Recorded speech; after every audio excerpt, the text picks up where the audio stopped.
بسم اللہ والصلاة والسلام علی رسول اللہ۔ قال اللہ تعالی فی القرآن المجید یا ایہا الذین آمنوا اذا نودی للصلاة من یوم الجمعة فاسعوا الی ذکر اللہ وذروا البیع۔ میرے عزیزو، اللہ تعالیٰ نے قرآن مجید کے اندر یہ بات ارشاد فرمائی کہ اے ایمان والو، جب جمعہ کے دن تمہیں پکارا جائے، اذان دے دی جائے، تو اللہ کے ذکر کی طرف یعنی جمعہ کی طرف جلدی آ جایا کرو اور خرید و فروخت تجارت کو ختم کر دو۔ دیکھیے، قرآن مجید کی اس آیت کے اندر جمعہ کے آداب بیان کیے گئے ہیں اور اس کی فضیلت بیان کی گئی ہے کہ انسان اگرچہ رزق حلال کما رہا ہے، لیکن جب جمعہ کے لیے اذان ہو جائے تو پھر اس کو خرید و فروخت بند کر دینی چاہیے۔ جمعہ کے لیے پہلے ایک ہی اذان ہوتی تھی، اور عثمان رضی اللہ تعالیٰ عنہ کے دور میں جب مسلمانوں کے پاس بہت زیادہ مال و دولت آ گیا اور تجارت بڑے پیمانے پر ہونے لگی اور منڈیوں کے اندر بہت شور ہو گیا، تو پھر صحابہ کرام رضوان اللہ علیہم اجمعین انہوں نے متفقہ طور پہ یہ بات طے کی کہ جمعہ کے لیے 2 مرتبہ اذان دی جائے۔ ایک بار جب اذان دی جائے تو لوگ اس کو سنیں تو اپنی تجارت خرید و فروخت کو بند کر دیں، اور پھر جمعے کا وقت جب ہو جائے تو پھر دوبارہ اذان دی جائے تاکہ لوگ جلدی جمعہ کے لیے لپکیں۔ ابھی تو لاؤڈ سپیکر آ گئے ہیں اور سارے لوگوں کو اذان کی آواز پہنچ جاتی ہے، تو اس سے پہلے ہی انسان کو اس کے لیے تیاری کرنی چاہیے۔ نبی صلی اللہ علیہ وسلم نے فرمایا ہے کہ لوگوں، جمعہ کی نماز کو ترک کرنے سے، چھوڑنے سے بعد آ جاؤ، ورنہ اللہ تعالیٰ تمہارے دلوں پر مہر لگا دے گا اور تم لوگ غافل لوگوں میں سے ہو جاؤ گے۔ تو انسان کو جس بات سے ڈرایا جائے، نبی صلی اللہ علیہ وسلم جس بات سے ڈرائیں، ہر مسلمان کو اس بات سے باز آ جانا چاہیے کہ انسان کا دل اس طرح ہو جائے کہ وہ اللہ تعالیٰ کی یاد سے غافل ہو جائے۔ تو بہرحال جمعے کے لیے انسان کو اچھی طرح سے اپنے آپ کو تیار کرنا چاہیے۔ جمعے والے دن نبی صلی اللہ علیہ وسلم نے فرمایا کہ غسل کرنا ہر بالغ مسلمان مرد کے اوپر واجب ہے، اور غسل جو بھی لوگ جمعہ پڑھنے کی استطاعت رکھتے ہیں ان کو جمعے کے لیے جانا چاہیے۔ البتہ عورتوں کے اوپر، نابالغ بچوں کے اوپر، بیماروں کے اوپر اور جو لوگ کسی کے زیر اثر ہوں، ان کی اجازت کے بغیر نہیں کہیں جا سکتے ہوں، ان کے علاوہ سب کے اوپر جمعہ پڑھنا واجب ہے۔ جمعہ کے دن مسواک کرنا، اس لیے کہ نبی صلی اللہ علیہ وسلم نے فرمایا کہ کچھ چیزیں جو انسان کی فطرت کے اندر داخل ہیں اس میں سے مسواک کرنا بھی ہے۔ انسان کا پورا منہ صاف ہو جاتا ہے، دانت اس کے صاف ہو جاتے ہیں، اور اسی طرح سے نبی صلی اللہ علیہ وسلم نے یہ بات بھی بیان فرمائی کہ مسواک جو ہے کرنا اللہ تعالیٰ کی رضامندی کا باعث ہے، اور یہ فرمایا کہ صفائی، پاکیزگی وہ ایمان کا حصہ ہے۔ اب دیکھیے، جہاں بھی لوگ اکٹھے رہتے ہوں وہاں ان کو جمعے کا اہتمام کرنا چاہیے، اور جمعہ شہر کی جامع مساجد کے اندر ہونا چاہیے، اور جو بڑی مساجد ہیں وہاں پہ لوگ اکٹھے ہوں اور اسلام کے بنیادی احکامات امام کو مختصر طور پر بیان کرنے چاہیے۔ نبی صلی اللہ علیہ وسلم نے فرمایا کہ ایک جمعہ سے دوسرے جمعہ تک جو انسان سے صغیرہ گناہ ہو جاتے ہیں، جمعے کی نماز کو اگر اچھے طریقے سے پڑھتا ہے تو اس کے یہ گناہوں کا کفارہ بن جاتا ہے جمعہ۔ اسی طرح سے جو شخص جمعے والے دن امام کے پہنچنے سے پہلے پہنچے اور غسل کرے، مسواک کرے، خوشبو لگائے اور پیدل جمعہ پڑھنے کے لیے جائے، تو اس کو ہر قدم کے اوپر تہجد کی نماز پڑھنے کا اور نفل روزہ رکھنے کا اجر ملتا ہے۔ جمعے والے دن اور بھی بہت سے کام ہیں بالغ لوگوں کے کرنے کے۔ سنت یہ ہے کہ انسان اپنے ناخنوں کو کاٹے، اور سنت یہی ہے کہ انسان بغلوں کے بالوں کو کاٹے، سنت یہ ہے کہ انسان شرمگاہ کے بالوں کو کاٹے جمعے والے دن، اور اس کی میکسیمم مدت 40 دن ہے، لیکن اگر سنت کوئی ادا کرنا چاہتا ہے تو اس کو اس کے اوپر عمل کرنا چاہیے۔ نبی صلی اللہ علیہ وسلم نے فرمایا کہ جب کوئی شخص جمعے والے دن جمعے کی نماز میں پہنچے اور امام اگر خطبہ دے رہا ہو تو اس کو چاہیے کہ بالکل ہلکی سی 2 رکعتیں پڑھے، لمبی رکعتیں نہ پڑھے بلکہ ہلکی سی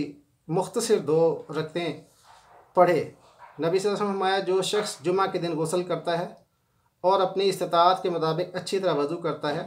اور تیل یا خوشبو لگاتا ہے، پھر مسجد میں آ کر بیٹھ جاتا ہے، 2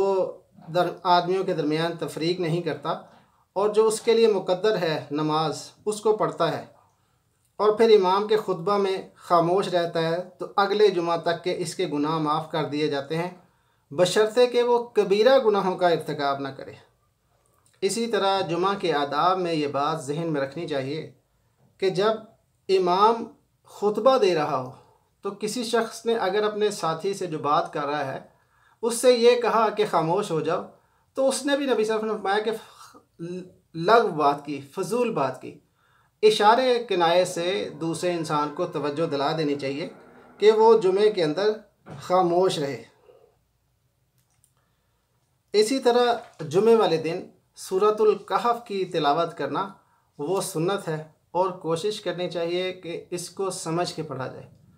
خود نبی صلی اللہ علیہ وسلم نے یہ بات بیان فرمائی ہے کہ کوئی شخص قرآن مجید کی ایک آیت کو غور کر کے پڑھتا ہے، سنن ابن ماجہ کی روایت ہے، تو وہ اس شخص سے زیادہ اس کو اجر ملے گا جو کہ 100 نوافل پڑھتا ہے۔ خود اللہ تعالیٰ نے یہ بات بیان فرمائی ہے کہ جن کو اللہ تعالیٰ نے علم دیا ہے، تقویٰ دیا ہے، ان کا درجہ اللہ تعالیٰ نے دنیا میں آخرت کے اندر بڑھا دیا ہے۔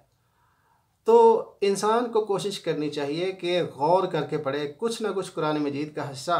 وہ روزانہ غور کر کے پڑھے، چاہے روزانہ کے لیے 5 یا 10 منٹ کا ٹائم نکالے، لیکن کچھ نہ کچھ قرآن مجید کا حصہ اس کو غور کر کے پڑھنا چاہیے۔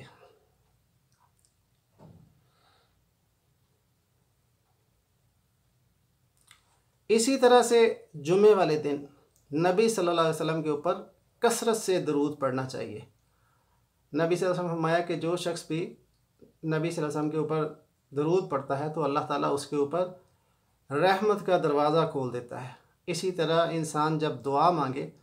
تو اس کو اللہ تعالیٰ کی تعریف کرنے کے علاوہ اس کے بعد نبی صلی اللہ علیہ وسلم ان کے اوپر درود بھیجنا چاہیے، اس کے بعد اپنے گناہوں کی معافی مانگنی چاہیے، اور پھر جو بھی اس کو حاجت ہے اللہ تعالیٰ سے وہ اس کو حاجت اپنی پیش کرنی چاہیے، اور اللہ تعالیٰ جو ہے دعاؤں کو قبول کرنے والا ہے۔ جمعے والے دن جب جمعہ کی نماز ہو جائے تو پھر لوگوں کی گردنیں پھلانگ کر نہیں جانا چاہیے۔ نبی صلی اللہ علیہ وسلم نے فرمایا کہ جب کوئی شخص جمعے کی نماز جمعے والے دن فوری طور پہ لوگوں کی گردنیں پھلانگ کر جاتا ہے تو گویا اس نے جہنم کی طرف پل بنایا۔ انسان کو تھوڑا سا انتظار کر لینا چاہیے اور ذکر اذکار کر لینا چاہیے نماز کے بعد، جیسے سورۃ الاخلاص، سورۃ الفلق اور سورۃ الناس اور آیت الکرسی کی تلاوت ہے۔ اسی طرح سبحان اللہ 33 ٹائم اور الحمدللہ 33 مرتبہ اور 34 مرتبہ اللہ اکبر، یہ تسبیح اس کو کر لینی چاہیے، آرام سے بیٹھ جانا چاہیے۔ اور نبی صلی اللہ علیہ وسلم جو سورۃ الکہف کی تلاوت کرتا ہے تو گھر کے اندر اس کی وجہ سے سکینت نازل ہوتی ہے۔ تو کوشش یہ کرنی چاہیے پورے اہتمام کے ساتھ انسان جو ہے وہ جمعے کی نماز کو ادا کرے اور اس کے آداب کا خیال رکھے، اور جب مسجد کے اندر پہنچے تو جتنے وہ نوافل پڑھ سکتا ہو آرام سے پڑھے یا بیٹھ کے قرآن مجید کی تلاوت کرے، اور مسجد کے اندر جا کے اس کو باتیں نہیں کرنی چاہیے، اس لیے کہ حضرت عمر رضی اللہ تعالیٰ عنہ وہ مسجد نبوی کے اندر بیٹھے تھے تو 2 لوگ اونچی اونچی آواز میں باتیں کر رہے تھے،